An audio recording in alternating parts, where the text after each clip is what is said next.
दोस्तों, एक सवाल पूछना चाहता हूँ।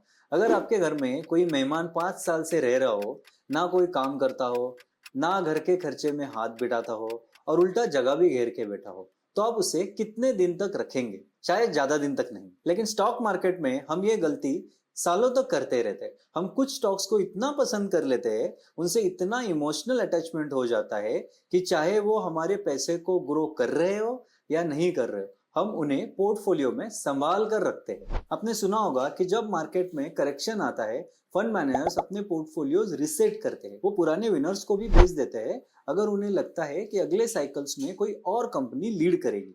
क्यों? क्योंकि मार्केट लॉयल्टी को रिवॉर्ड नहीं करता, मार्केट सिर्फ परफॉर्मेंस को रिवॉर्ड करता है। लेकिन हम इंडिविजुअल इन्वेस्टर्स क्या करते हैं? हम स्टॉक्स को इन्वेस्टमेंट कम और रिश्ता ज्यादा बना लेते हैं। कंपनी अच्छी है, ब्रांड बहुत स्ट्रांग है, थोड़ा और वेट कर लेते हैं, जिस भाव पे खरीदा था उसी पे आ जाए फिर बेच देंगे। और इसी वेट में कई बार 5-5 साल निकल जाते हैं।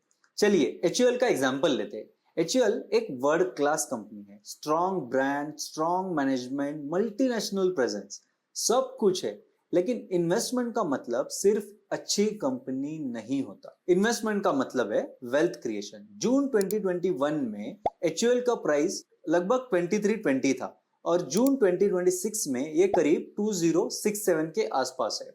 मतलब अगर आपने 1 लाख इन्वेस्ट किया होते तो आज आपका कैपिटल लगभग 89,000 होता। डिविडेंड ऐड करने के बाद भी आप मुश्किल से अपने इन्वेस्टमेंट के आसपास पहुंच गए थे। हम पैसा पार्क नहीं करते, इन्वेस्टमेंट करते ताकि वो ग्रो करे।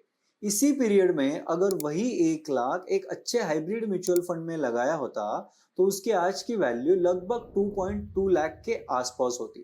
फर्क देखिए, एक जगह आपका पैसा 5 साल तक सोया रहा, दूसरी जगह आपका पैसा काम करता रहा। म्यूचुअल फंड्स में फंड मैनेजर्स इमोशन से नहीं, डेटा से डिसीजन लेते। वो स्टॉक से प्यार नहीं करते, वो रिटर्न से प्यार करते।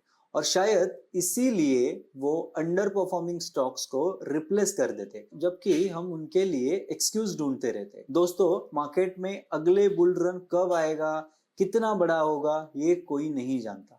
लेकिन एक बात पक्की है, अगले बुल रन के विनर्स पिछले बुल रन के विनर्स ही होंगे, इसकी कोई गारंटी नहीं है। इसीलिए आज एक बार अपना पोर्टफोलियो खोलिए, हर स्टॉक से एक सिंपल सवाल पूछिए, अगर मेरे पास आज कैश होता तो क्या मैं यही स्टॉक्स में इन्वेस्ट करता? अगर जवाब ना है तो सिर्फ इसलिए उसे मत रखिए क्योंकि आपने कभी उससे खरीदा था। कभी कभी पोर्टफोलियो को ग्रो करने के लिए नए स्टॉक्स खरीदने से ज्यादा जरूरी होता है अपने पुरानी गलतियों को बेचना। मार्केट बदल रहा है, लीडरशिप बदल रही है। सवाल ये है, क्या आपका पोर्टफोलियो भी बदल रहा है?